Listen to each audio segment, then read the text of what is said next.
So guys today we are going to study about oogenesis। आज हम oogenesis पढ़ने जा रहे हैं। तो लास्ट वीडियो में मैंने मेल रिप्रोडक्टिव ऑर्गन और मेल का जो गैमेट फॉर्मेशन होता है वो पूरा समझा दिया था आपको। तो मेल रिप्रोडक्टिव ऑर्गन मैंने पूरा बता दिया था, और जो स्पर्मेटोजेनेसिस यानी कि उसका गैमेट्स का फॉर्मेशन जो था गैमेटोजेनेसिस मेल का, वो मैंने पूरा समझा दिया था। अब हम गैमेटोजेनेसिस पढ़ने जा रहे हैं फीमेल का। वैसे तो मैं पहले फीमेल रिप्रोडक्टिव ऑर्गन पढ़ाती, पर कमेंट में था कि पहले oogenesis मैं पढ़ाऊँ, तो मैं पहले oogenesis पढ़ा रही हूँ। ठीक है, तो अब गैमेटोजेनेसिस मेल का हो गया, अब गैमेटोजेनेसिस फीमेल का देखते हैं, गैमेट फॉर्मेशन फीमेल का। ठीक है, और इस वीडियो के लिए थोड़ा सा डिले हो गया क्योंकि मेरे बीच में एग्जाम्स चल रहे थे, तो इसलिए सॉरी फॉर द डिले। तो आज मैं आपको oogenesis पढ़ाऊंगी पूरा। ठीक है, आई होप कि आपको समझ में आएगा वीडियो के एंड तक। oogenesis, तो आज हम oogenesis पढ़ने जा रहे हैं, लेकिन oogenesis पढ़ने से पहले मैं आपको एक चीज समझाऊंगी जिसका यूज एनसीईआरटी में बार बार किया गया है। एक तो मियोसिस 1 का, मियोसिस 2 का, प्रोफेज, एनाफेज, इसका यूज बहुत बार किया गया है oogenesis में। तो इसको मैं पहले oogenesis समझाने से पहले वो समझाऊंगी। ठीक है, तो मैं नॉर्मल बेसिक बताऊंगी आपको मियोसिस 1 और मियोसिस 2 के बारे में। ये मैंने स्पर्मेटोजेनेसिस में भी थोड़ा सा गो थ्रू करवाया था, बट इसमें थोड़ा सा ज़्यादा करवाऊंगी क्योंकि इसमें और डीपली प्रोफेज, एनाफेज, मेटाफेज इसका यूज़ हुआ है। तो जो मियोसिस, ये मैंने लास्ट वीडियो में भी बताया था कि जो मियोसिस 2 होती है और माइटोसिस जो होती है वो बिल्कुल सेम होती है, लेकिन मियोसिस 1 जो होता है वो अलग होता है। अब मियोसिस 1 और मियोसिस 2 का क्या फ़र्क है इसमें, तो देखो जैसे कोई सेल है, अब सेल के अंदर क्रोमोसोम्स होते हैं। ठीक है, हर एक बॉडी के अंदर, हर एक सेल के अंदर क्रोमोसोम्स प्रेजेंट हैं। तो नॉर्मल सेल है, इसके अंदर 46 क्रोमोसोम्स हैं। तो अगर क्रोमोसोम्स जो होते हैं वो हैप्लॉइड हो गए, हाफ हो गए, तो इसका मतलब उसने मियोसिस 1 करी है। तो 46 का अगर जो है, मान लो इस डिवीजन करी इसने ये और ये, तो अगर इनके अंदर क्रोमोसोम्स जो हैं वो 23 और 23 हो गए, इसका मतलब उसने कौन सा डिवीजन करी है, मियोसिस। ठीक है, मियोसिस डिवीजन करी है उसने, और मियोसिस में भी कौन सी, मियोसिस 1 करी है। ठीक है, लेकिन अगर क्रोमोसोम्स जो हैं वो उतने ही रहे, 46 के 46 रहे, डिवीजन पूरी हो चुकी है, तो ये हो गया मियोसिस 2 या फिर माइटोसिस। बस बेसिक सा डिफरेंस है। अगर हैप्लॉइड हो रहा है तो मियोसिस 1, लेकिन अगर हैप्लॉइड नहीं हो रहे हैं क्रोमोसोम्स तो वो हो गया, और ये 46 में क्या बोल रही हूँ, क्रोमोसोम्स, तो वो हो गया माइटोसिस या फिर मियोसिस 2। ठीक है, अब मियोसिस के अंदर भी एक चीज होती है कि जब ये सेल है मान लो, ठीक है, अब ये सेल जो है, अगर न्यूक्लियस का डिवीजन, न्यूक्लियस को हम कार्यो भी बोलते हैं। ठीक है, तो अगर न्यूक्लियस का डिवीजन हो रहा है तो उसको हम कार्योकाइनेसिस बोलते हैं। क्या बोलते हैं, कार्योकाइनेसिस। कार्योकाइनेसिस का मतलब सेल तो वही है लेकिन उसमें न्यूक्लियस का डिवीजन होगा। ये न्यूक्लियस है तो न्यूक्लियस का डिवीजन हो गया, इसको हम कार्योकाइनेसिस बोलते हैं। और कार्योकाइनेसिस के अंदर भी 4 फेज आते हैं। ठीक है, प्रोफेज, मेटाफेज, एनाफेज और टीलोफेज। इनका भी 1-1 आता है क्योंकि मियोसिस 1 की बात हो रही है यहाँ पर। तो इसको हम बोलते हैं मियोसिस 1। क्या बोलते हैं इसको, जो सेल का डिवीजन हुआ है, जो इसका न्यूक्लियस का जो डिवीजन हुआ है 1 से 2 में, और क्रोमोसोम इसके हाफ हो गए, 23 मान लो 46 था, ये बस एज्यूम करने के लिए मैंने लिखा है, 46 था, 23 हो गए, तो ये कौन सी हो गई, मियोसिस 1 डिवीजन हो गई। अब मियोसिस 2 बताती हूँ। जो मियोसिस 2 है, अब जो है ये कार्योकाइनेसिस इसने कर लिया, यानी कि न्यूक्लियस का डिवीजन इसने कर लिया, अब ये करेगा साइटोप्लाज्म का डिवीजन, ये होता है साइटोप्लाज्म। अब ये तो न्यूक्लियस तो 2 हो गए, अब सेल भी 2 होंगे, तो सेल के डिवीजन को हम क्या बोलते हैं, साइटोकाइनेसिस। अब साइटोकाइनेसिस करा इसने,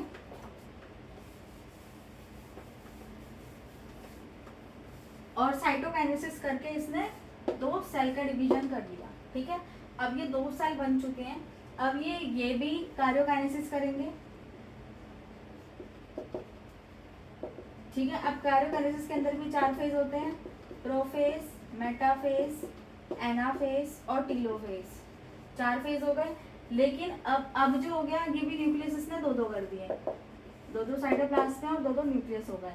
अब वापस से इसने साइटोकाइनेसिस करा, साइटोकाइनेसिस करके अब ये 2 न्यूक्लियस थे तो 1-2 हो गए सेल, और ये वाले 2 न्यूक्लियस थे तो ये 1 और 2, 4 सेल हो गए। ठीक है, अब ये पूरी क्या हो गई, यहाँ से लेकर यहाँ तक मियोसिस 2,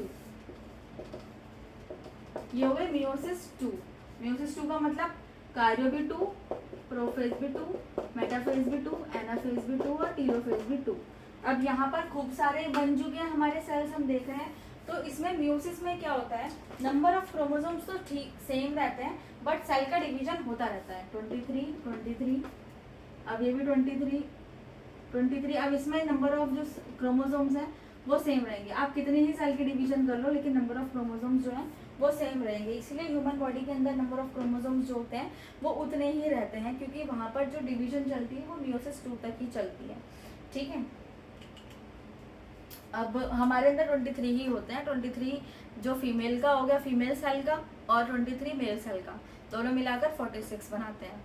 तो एक जायगोट के अंदर 46 हो जाते हैं। ठीक है, तो अब मैं समझाती हूँ आपको oogenesis के बारे में पूरा। अब ये तो समझ में आ गया ना आपको, मियोसिस 2 ही माइटोसिस है। ठीक है, अब इसने डिवीजन कर लिया, ये एक बार देख लेना आप। ठीक है, सेल ने डिवीजन करा, न्यूक्लियस ने करा, इसको हम काइरोकाइनेसिस बोलेंगे, प्रोफेज, मेटाफेज, एनाफेज, टीलोफेज। अब इसने साइटोकाइनेसिस का मतलब साइटोप्लाज्म का डिवीजन हो गया 2 में। अब इसने वापस से प्रोफेज, मेटाफेज। अब ये जो है मियोसिस 2 चल रही है, इसका मतलब इसमें जो क्रोमोसोम्स है वो सेम नहीं रहे, उसमें जो क्रोमोसोम्स है वो सेम रहेंगे। तो अब इन सबका सेल का डिवीजन हो रहा है। ठीक है, अब इसने वापस से काइरोकाइनेसिस करा, काइरोकाइनेसिस का मतलब न्यूक्लियस का डिवीजन, 2 हो गए, इसने भी 2 करा, 2 डिवीजन हो गए। फिर से साइटो हुआ, तो यानी कि जितने न्यूक्लियस थे उतने वो बन जाएंगे सेल, एक न्यूक्लियस उसका, एक न्यूक्लियस उसका, साइटो का मतलब उतने ही डिवीजन्स हो चुके हैं। अब मैं oogenesis बताऊंगी आपको। तो oogenesis क्या होता है, oogenesis का मतलब होता है फॉर्मेशन ऑफ फीमेल गैमेट, जिसका नाम है oogonia। oogonia सेल का बनना ही oogenesis कहलाता है। ठीक है, तो अब oogenesis हो रहा है हमारा। अब जो oogenesis होता है ना, वो फीमेल रिप्रोडक्टिव ऑर्गन के अंदर तब से शुरू हो जाता है जब बेबी एम्ब्रियोनिक स्टेज में होता है। ठीक है, जब बेबी हमारा एम्ब्रियोनिक स्टेज में है तब से ही हमारा oogonia सेल का बनना शुरू हो जाता है। अब एम्ब्रियोनिक स्टेज का मतलब क्या है कि जब बेबी फीमेल यानी कि फीमेल रिप्रोडक्टिव ऑर्गन के अंदर है तब से ही उसके अंदर oogonia सेल का फॉर्मेशन हो रहा है। अब मैं डीपली आपको समझा देती हूँ इसको। यानी कि मेल से बिल्कुल ही अलग है ये। मेल का तो बाद में हो रहा था, बहुत ही बाद में, प्यूबर्टी की एज में। लेकिन oogenesis जो होता है वो बहुत ही स्टार्टिंग से शुरू हो जाता है। कब से शुरू हो जाता है ये, जब एम्ब्रियोनिक स्टेज में बेबी गर्ल होती है। ठीक है, मान लो मदर है, मदर के अंदर अब ऑर्गन जो है वो डिटेक्ट हो गया कि ये फीमेल, ये बेबी गर्ली बॉन्ड हो रही है। तो जब से ही डिटेक्ट हो जाता है, जब से ही फीमेल रिप्रोडक्टिव ऑर्गन बनना शुरू हो जाता है, तब से ही फीमेल के अंदर जो बेबी गर्ल है उसके अंदर oogonia सेल बनना शुरू हो जाता है। ठीक है, यानी कि मान लो ये है हमारा, यहाँ पर बना दो क्योंकि बहुत लंबा है। ये है हमारा oogonia सेल। ये बनना कब से शुरू हो जाता है, जब बेबी एम्ब्रियोनिक स्टेज में होता है। When at the stage of embryonic development of baby girl। ठीक है, जब बेबी गर्ल का एम्ब्रियोनिक डेवलपमेंट चल रहा होता है तभी oogonia सेल का बनना शुरू हो जाता है। ठीक है, ये बात समझ में आ गई नॉर्मल सी। अब oogonia सेल जो होता है वो क्या करता है, माइटोसिस डिवीजन करेगा। माइटोसिस डिवीजन मैं बाद में लिख रही हूँ क्योंकि एनसीईआरटी में लिखा हुआ है। माइटोसिस वो तभी करेगा जब उसने पहले मियोसिस करी होगी। ठीक है, तो अब इसने क्या करा, माइटोसिस डिवीजन करा। माइटोसिस डिवीजन करके बहुत सारे बन रहे थे ना, नंबर ऑफ क्रोमोसोम तो सेम है, लेकिन माइटोसिस डिवीजन करके सेल्स जो है वो बहुत सारे बन गए। तो इसने माइटोसिस डिवीजन करके क्या करा, मिलियंस ऑफ, 1 से 2 मिलियन oogonia सेल बना लिए। ठीक है, जिसको हम oocyte बोलते हैं, oocyte या फिर प्राइमरी oocyte। ठीक है, अब इसने प्राइमरी oocyte बनाया, 1 से 2 मिलियन जो है ये सेल बन गए। ठीक है, कितने हैं ये, 1 से 2, मैंने बनाया 1 है लेकिन ये है कितने, 1 से 2 मिलियन है। अभी ये एम्ब्रियोनिक स्टेज में ही है, अभी बाहर नहीं आया, बॉर्न नहीं हुआ है अभी एम्ब्रियोनिक स्टेज में ही फीमेल रिप्रोडक्टिव ऑर्गन के अंदर, बेबी गर्ल के अंदर 1 से 2 मिलियन oogonia सेल्स प्रेजेंट है पहले से ही, ठीक है। प्राइमरी, जिसको हम क्या बोलते हैं, प्राइमरी oocyte बोलते हैं। अब क्या करेगा, अब प्राइमरी oocyte जो है वो जब प्रोफेज 1 में होगा, ठीक है, तभी वो क्या करता है, ग्रेन्यूल्स बनाता है अपने ऊपर, यानी ग्रेन्यूल्स जो होते हैं वो एक लेयर होती है सेल की। तो ये तो हमारा क्या हो गया, प्राइमरी oocyte। ये सेल जो है ना, इस सेल की मैं बात कर रही हूँ, इस सेल को हम क्या बोलते हैं, प्राइमरी oocyte। और प्राइमरी oocyte अभी कितने हैं, 1 से 2 मिलियन है। बेबी गर्ल के अंदर अभी प्राइमरी oocyte 1 से 2 मिलियन है। अब प्रोफेज 1 में ये क्या करेगा, एक लेयर बना लेगा ग्रेन्यूल्स की। ग्रेन्यूल्स ये सेल्स होते हैं, इस सेल की इसने एक लेयर बना ली, जिसको हम क्या बोल रहे हैं, प्राइमरी फॉलिकल।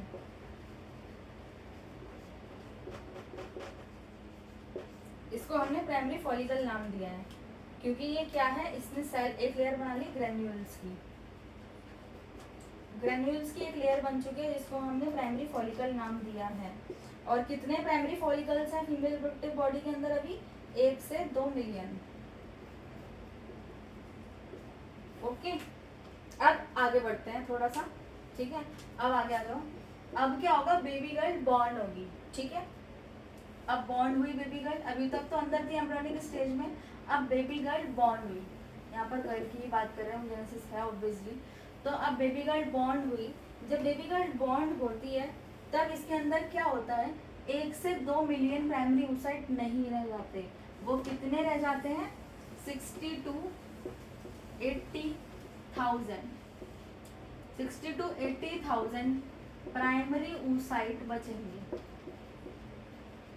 प्राइमरी oocyte उसके अंदर बचेंगे। कितने हैं ये, अभी फिलहाल जब बॉर्न हो गई बेबी गर्ल तो इसके अंदर 60 to 80,000 प्राइमरी oocyte सेल बचे हैं। ये हो गया पूरा, ये क्या है, प्राइमरी फॉलिकल। इस पूरे को प्राइमरी फॉलिकल कहते हैं। लेकिन जो ये सेल है ना, इस सेल को हम क्या कहेंगे, प्राइमरी oocyte। इसको हम प्राइमरी oocyte ही बोलते हैं, और ये पूरा प्राइमरी फॉलिकल है। अभी कितने बचे, 60 to 80,000 बचे। अभी तक कितने थे, 1 से 2 मिलियन थे। अब कितने बचे बॉर्न होने के बाद, 60 to 80,000। बाकी सारे डिजनरेट हो जाते हैं, जब बेबी गर्ल बॉर्न होती है तभी ये डिजनरेट हो जाते हैं, ठीक है। अब क्या होगा, अब प्यूबर्टी की एज आएगी धीरे धीरे। तो अब प्यूबर्टी की एज आई, तो प्यूबर्टी के एज के आने तक क्या होता है, यहाँ पर एक लेयर और बनती है ग्रेन्यूल्स की, जिसको हम सेकेंडरी लेयर बोलते हैं। ये हो गया हमारा प्राइमरी oocyte, ठीक है। इसमें ये थी प्राइमरी लेयर फॉलिकल्स की, यानी कि ग्रेन्यूल्स की फर्स्ट लेयर थी, जिसको हम प्राइमरी फॉलिकल कहते थे। अब क्या होगा, प्यूबर्टी की एज तक आने तक, यानी कि डेवलपिंग स्टेज में ही, यहाँ पर एक लेयर और आ जाएगी सेकेंडरी, इसको हम बोलते हैं सेकेंडरी फॉलिकल। क्या बोलेंगे इसको हम, सेकेंडरी फॉलिकल। इसको हमने नाम दिया क्या, सेकेंडरी फॉलिकल, क्योंकि इसमें ग्रेन्यूल्स की एक लेयर और आ गई, ग्रेन्यूल्स की एक लेयर और आ गई। लेकिन जो सेल है हमारा, कौन सा, ये सेल है ना, मैंने स्टार्टिंग से बताया कि ये सेल है, तो ये सेल हमारा प्राइमरी oocyte ही रहेगा। अभी प्राइमरी oocyte ही है, इस सेल को हमने नाम दे रखा है प्राइमरी oocyte, जो कि प्राइमरी oocyte सिर्फ हमारी लेयर्स बढ़ती जा रही है, जिसको हम फॉलिकल्स में चेंज करते जा रहे हैं। अब क्या होगा, अब प्यूबर्टी की एज आ गई, ठीक है। अब मेंस्ट्रुएशन साइकिल शुरू होगी। मेंस्ट्रुएशन साइकिल बस शुरू होने से पहले ही एक लेयर और चढ़ती है इसमें, जिसको हम टर्शरी लेयर कहते हैं, यानी कि टर्शरी फॉलिकल कहते हैं, ठीक है। अब क्या होगा, मेंस्ट्रुएशन साइकिल आने से पहले ये हमारा प्राइमरी oocyte है,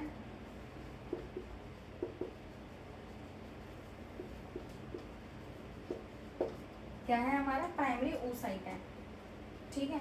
इसमें क्या थी, फर्स्ट लेयर थी प्राइमरी फॉलिकल की,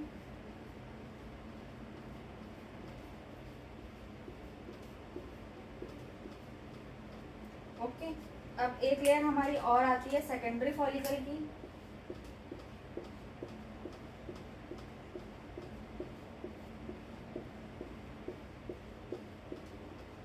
ओके। एक एक लेयर हमारी और आती है टर्शरी फॉलिकल की। अब मैं एक लेयर और बनाऊंगी यहाँ पर। ये हो गई टर्शरी फॉलिकल, इसको हमने नाम दिया है टर्शरी फॉलिकल। ये हो गया हमारा tertiary follicle at the age of puberty. Puberty की एज तक आने तक का यहाँ पर कौन सा फॉलिकल बन गया हमारा, टर्शरी फॉलिकल बन गया, ठीक है। लेकिन एक चीज और, टर्शरी फॉलिकल जब बनता है, ठीक है, उस टाइम पर क्या होता है हमारा, जब टर्शरी फॉलिकल बनेगा, एक लेयर और जब इस पे आएगी टर्शरी फॉलिकल की,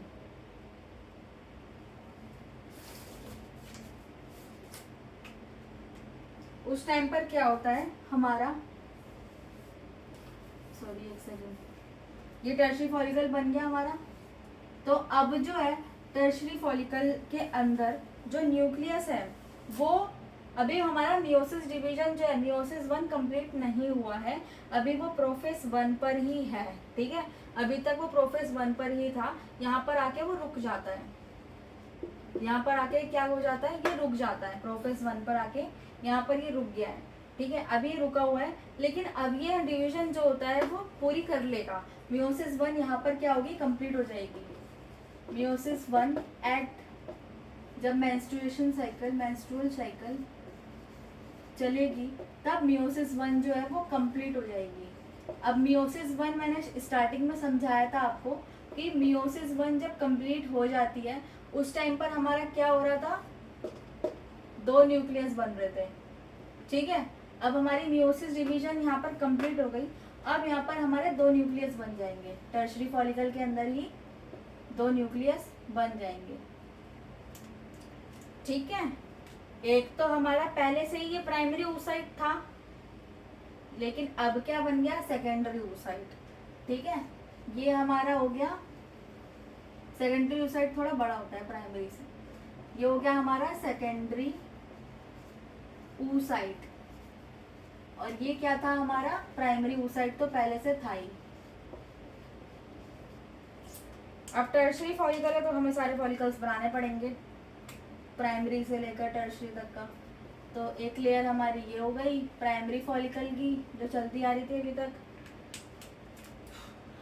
तो बार-बार ढक्कन। एक लेयर ये हमारी ये हो गई सेकेंडरी फॉलिकल की,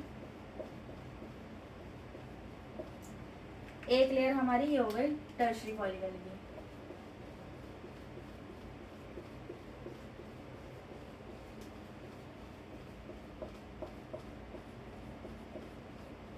ठीक है, और ये हमारा क्या कहलाता है, टर्शरी फॉलिकल, ये हमारा टर्शरी फॉलिकल कहलाता है, ओके। तो मेंस्ट्रुएशन साइकिल जब शुरू होगी, उस टाइम शुरू होने से पहले उस टाइम पर क्या होता है, मियोसिस 1 कंप्लीट हो जाता है। मियोसिस 1 मैंने बताया था आपको कि वो क्या करेगा, कार्योकाइनेसिस करेगा। कार्योकाइनेसिस का मतलब क्या होता है कि न्यूक्लियस का डिवीजन होना। अब 2 न्यूक्लियस बन गए, सेकेंडरी और प्राइमरी oocyte, ठीक है। अब जो सेकेंडरी oocyte है वो प्राइमरी oocyte से न्यूट्रिशन लेता है, ठीक है। क्या लेता है, ये न्यूट्रिशन लेता है इससे, और इसको खत्म कर देता है, डिजनरेट कर देता है प्राइमरी फॉलिकल का। और ये बोलो कि प्राइमरी फॉलिकल क्या क्या, बस यहीं तक ही काम था, इतने सारे मतलब कब से बनता आ रहा था, तो ये एनसीईआरटी में क्वेश्चन भी है, ठीक है। अब प्राइमरी फॉलिकल जो होता है वो यहीं पर ही डिजनरेट हो जाता है, कि सेकेंडरी फॉलिकल उससे न्यूट्रिशन ले लेता है। तो सेकेंडरी फॉलिकल मोटा है क्योंकि उसने उससे न्यूट्रिशन लिया है पहले से ही, तो न्यूट्रिशन लिया इसने, और ये क्या हो गया, यहाँ पर डिजनरेट हो गया, ठीक है। अब सेकेंडरी फॉलिकल ही बचा बस यहाँ पर,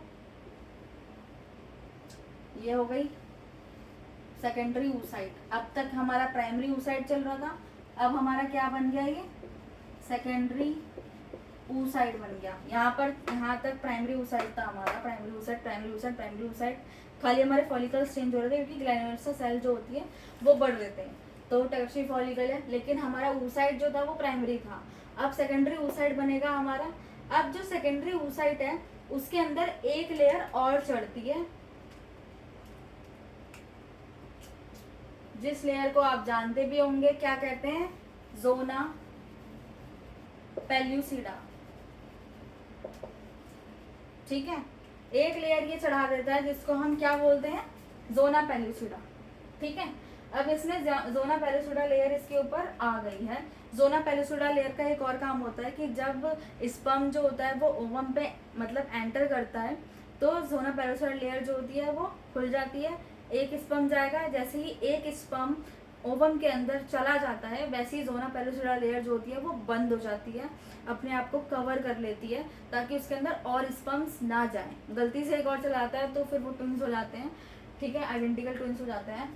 तो जोना पेलुसिडा लेयर का यही काम होता है कि वो उसको एक ठोस लेयर होती है जो कि स्पर्म की एंट्री को ब्लॉक करके रखती है, ठीक है, और स्पर्म्स की, क्योंकि मिलियंस ऑफ स्पर्म्स जाते हैं वैसे भी। तो मैं लेयर्स इसकी वापस से बना देती हूँ, नहीं तो ये बुरा मान जाएगा। एक लेयर, ओह गॉड, दूसरी layer,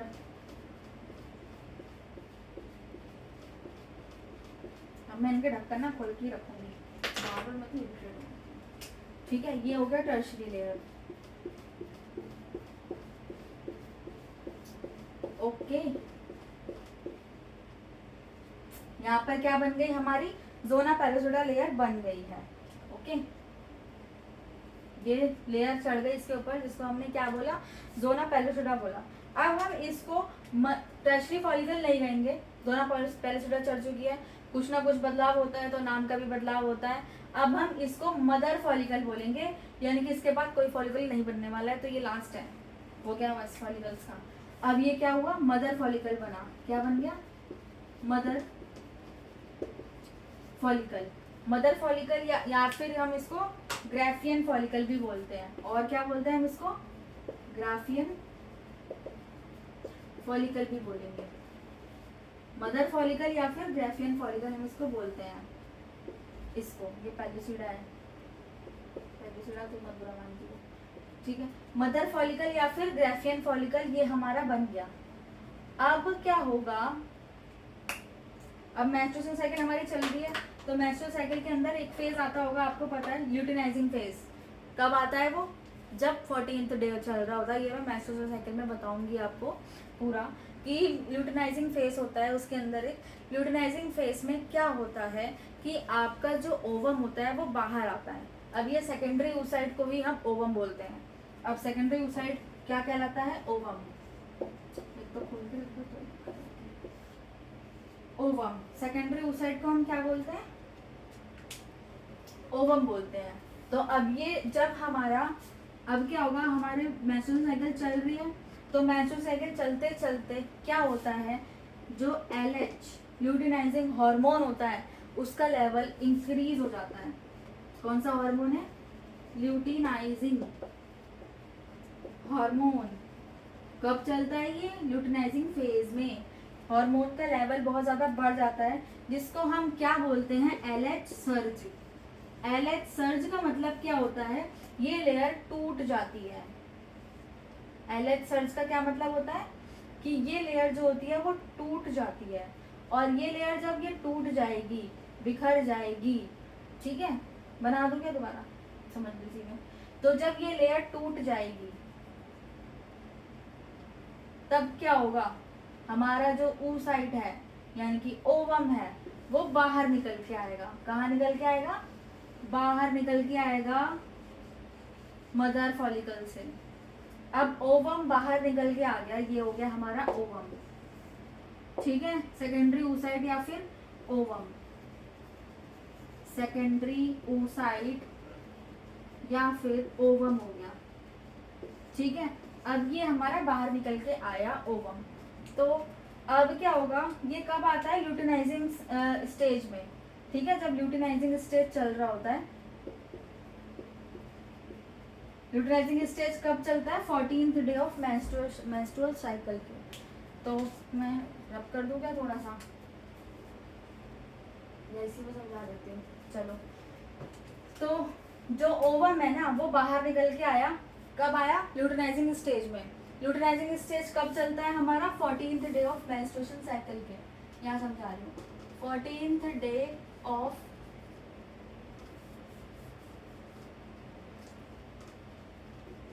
menstrual cycle LH surge हुआ, LH सर्ज हुआ, जिससे क्या हुआ हमारा जो सेकेंडरी 2 डिग्री का मतलब सेकेंडरी oocyte या फिर ओवम बाहर निकल के आया, ये निकल के आ गया हमारा, ठीक है, ये अलग चल रहा है सिस्टम में।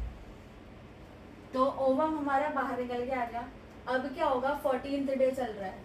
ओवम की जो लाइफ होती है ना वो 3 दिन की होती है, 3 डेज की लाइफ होती है। ओवम की लाइफ कब तक होती है, कब तक जिंदा रहता है ओवम, 3 डेज। 3 डेज का मतलब कब, 14, 15, 16 और 17, यानी कि 14 से लेकर 17 डे तक का ओवम जिंदा रहेगा। इस टाइम पर ओवम को अगर स्पर्म मिल जाता है तो वापस से जाइगोट फॉर्मेशन शुरू हो जाएगा। क्या हो जाएगा, अगर इसको स्पर्म मिल गया तो क्या होगा, क्या बना लेगा ये जाइगोट, तो ये क्या बना लेगा, जाइगोट बना लेगा। अगर ओवम को, यहाँ पर ओवम बाहर आ गया, कब आता है, ल्यूटिनाइजिंग स्टेज में। ल्यूटिनाइजिंग स्टेज कब आता है, 14th day of menstrual cycle के LH स्टेज चलती है। जब ओवम बाहर आता है तो उसको हम ल्यूटिनाइजिंग स्टेज बोलते हैं। कब बोलते हैं, 14th day of menstrual cycle के। तो जब 14 डे आया, ओवम बाहर आया, अगर ओवम को स्पर्म मिल गया तो जाइगोट फॉर्मेशन हमारा हो जाएगा। उस टाइम पर जाइगोट फॉर्मेशन हो जाएगा, एम्ब्रियो वगैरह वापस से हमारी जो डिवीजन है माइटोसिस 2 जो रुकी हुई थी वो चालू हो जाएगी और वापस से हमारा एम्ब्रियो बनना शुरू हो जाएगा। ठीक है, ये कब होगा, 14th डे। और ओवम की लाइफ कब तक की होती है, 3 डेज की लाइफ होती है, यानी कि 14, 15, 16 और 17, यानी कि 14 के बाद 3 दिन वो और जिंदा रहता है। तो अगर 14 से लेके 17th डे तक का उसको स्पर्म मिल गया तो जाइगोट फॉर्मेशन हो जाएगा, यानी कि प्रेगनेंसी अचीव हो जाएगी। लेकिन उस टाइम पर अगर स्पर्म नहीं हुआ तो जो प्राइमरी oocyte होता है वो बाहर निकल जाएगा बॉडी से डीजनरेट होके। ठीक है, जो oocyte है वो बाहर निकल जाएगा, फीमेल बॉडी के बाहर निकल जाएगा। अगर 14 से लेकर 17 डे तक का उसको स्पर्म नहीं मिला तो वो बॉडी के बाहर निकल जाता है। इसीलिए कहते हैं कि जो प्रेगनेंसी अचीव करने का जो टाइमिंग होती है वो सिर्फ 3 दिन की होती है, 3 से 4 दिन की होती है। कब से कब तक की, 14 से 17th day of menstrual cycle के। ठीक है, 5 दिन तो पीरियड्स चलते हैं। देन फॉलिकुलर फेज आता है जिसमें फॉलिकल्स डेवलपमेंट होते हैं। फिर जब फॉलिकल बन जाते हैं, जब सेकेंडरी oocyte बन जाता है हमारा पूरा तो सेकेंडरी oocyte क्या होता है, बाहर आता है। 14th डे वो बाहर आएगा जिसको हम ल्यूटिनाइजिंग स्टेज बोलेंगे। ल्यूटिनाइजिंग स्टेज पर LH सर्ज होता है जब ये पूरा बाहर निकल के आता है ओवम। अगर ओवम को 14 से लेकर 17 डे तक का स्पर्म मिल गया तो फॉर्मेशन हो जाएगा जाइगोट का, नहीं मिला तो वो बाहर निकल जाएगा हमारा जो ओवम होता है। अब मिलियंस ऑफ ओवम है, मतलब 60 to 80,000 ओवम तो है ना हमारी बॉडी के अंदर, oocytes इतने प्रेजेंट हैं, तो यानी कि इतने ओवम बनने के चांसेस होते हैं। ठीक है, शायद समझ में आ जाए। तो 60 to 80,000 मतलब प्राइमरी oocyte प्रेजेंट है। 1 से 2 मिलियन थे, फिर 60 to 80,000 बचे थे कब, बेबी के बॉर्न होने के बाद तक का। तो जब तक हमारी मतलब फीमेल बॉडी की वो मेंस्ट्रुएशन साइकिल चलती है तब तक ये प्रोसेस भी चलेगा। जब मेंस्ट्रुअल साइकिल ख़त्म हो जाएगी तो ये प्रोसेस भी स्टॉप हो जाएगा। ठीक है, यानी कि 60 to 80,000 जो ओवम है उनमें से एक आधे का तो यूज़ हो ही जाएगा जिससे प्रेगनेंसी अचीव हो जाएगी। आगे आपको समझ में, आई होप समझ में आ गया हो आपको ये पूरा प्रोसेस। ठीक है, एक बार रिवाइज करा दो फिर से। तो क्या होता है, oogenesis, पहले मैंने माइटोसिस और मियोसिस बताया, क्रोमोसोम्स और काइरियोकाइनेसिस का मतलब क्या होता है, कारियो मतलब न्यूक्लियस का डिवीजन, न्यूक्लियस 2 में डिवीजन हो रहा है तो वो होता है कहाँ पर, मियोसिस 1 में। न्यूक्लियस का डिवीजन मियोसिस 1 में होता है जिसमें कि आपका जो क्रोमोसोम्स होते हैं वो हाफ हो जाते हैं। ठीक है, अब जब न्यूक्लियस 2 में डिवाइड हो गए लेकिन साइटोप्लाज्म एक ही है, सेल उनका एक ही है, तो जब साइटोकाइनेसिस शुरू होता है वहाँ से लगता है मियोसिस 2 या फिर माइटोसिस लग जाता है। जब तक डिवीजन होती रहती है तब तक वो माइटोसिस 2 चलता रहता है। लेकिन मियोसिस 1 जो होता है वो यही होता है। इसमें भी 4 चीज़ें होती हैं, प्रोफेज, मेटाफेज, एनाफेज और टीलोफेज, 4 चीज़ें होंगी। तो जब प्रेगनेंसी अचीव होती है उसके बाद जब डिटेक्ट हो जब फीमेल को डिटेक्ट हो जाता है कि जो फीमेल को नहीं डिटेक्ट होगा, सॉरी, जब पता चल जाता है, जब होता है कि अंदर बेबी गर्ल है, तो बेबी गर्ल के अंदर क्या बनते हैं, प्राइमरी oocytes बनने शुरू हो जाते हैं। कब से बनने शुरू हो जाते हैं वो? जैसे ही प्रेगनेंसी में बेबी गर्ल होती है, जेंडर पता चलता है, वैसे ही हमारा जो बॉडी के अंदर है, फीमेल रिप्रोडक्टिव ऑर्गन के अंदर, तब से ही डेवलपिंग स्टेज के अंदर से ही माइटोसिस डिवीजन कर लेती है वो, और मिलियंस ऑफ प्राइमरी oocytes उसके अंदर प्रेजेंट होते हैं पहले से ही, बॉर्न होने से पहले से उसके अंदर millions of primary oocytes present है।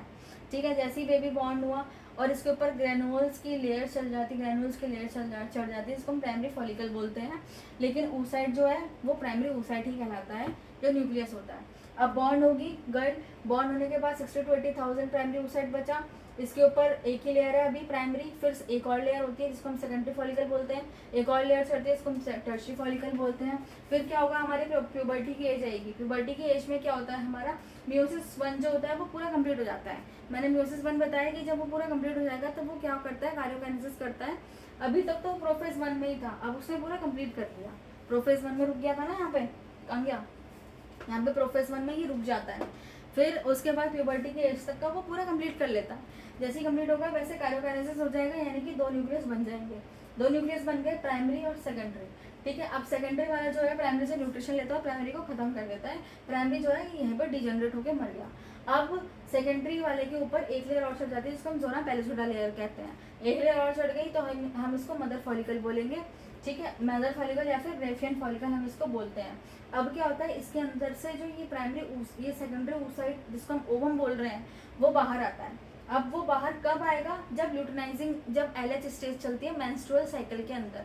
फर्स्ट बार मेंस्ट्रुएशन साइकिल जब होगी फर्स्ट टाइम, उस टाइम पे क्या होगा, LH सर्ज होगा, ल्यूटिनाइजिंग हार्मोन जब इंक्रीज हो जाता है, जब ल्यूटिनाइजिंग फेज चलता है मेंस्ट्रुअल साइकिल का, तब जो है वो ओवम बाहर निकल के आता है। ओवम बाहर निकल के कहाँ पर आएगा, जब फेलोपियन ट्यूब का जंक्शन होता है उस पर बाहर आता है। तो ये आता है बाहर, जब इसको स्पर्म मिल जाएगा, अगर 14th डे जो है ये बाहर आता है और 3 दिन की इसकी लाइफ होती है। 3 दिन के अंदर अगर इसको स्पर्म मिल जाता है तो ये जायगोट बना लेता है, अगर नहीं मिलता तो ये बॉडी से बाहर निकल जाता है, फीमेल बॉडी के अंदर से। ठीक है, अब 60 to 80,000 थे हमारे, तो 60 to 80,000 जो है अब एक एक करके हमारे जो प्राइमरी oocyte है वो सब निकलते रहेंगे, सेकेंडरी oocyte बन के, ओवम बन के 14th डे जो है वो निकलते रहेंगे। कब तक निकलेंगे, जब तक मीनोपॉज नहीं आ जाता। ठीक है, मीनोपॉज आएगा तो ऑब्वियसली LH स्टेज सब खत्म हो जाएगी, मेंस्ट्रुअल साइकिल खत्म हो जाएगी। उस टाइम तक का कोई फिर जो oocyte है वो बॉडी के अंदर रह जाते हैं, फिर उनका कुछ नहीं होता। ठीक है, वैसे भी इतनी एज तक तो कहाँ ही बचते होंगे। तो ठीक है, आई होप आपको समझ में आ गया होगा पूरा oogenesis। Thank you.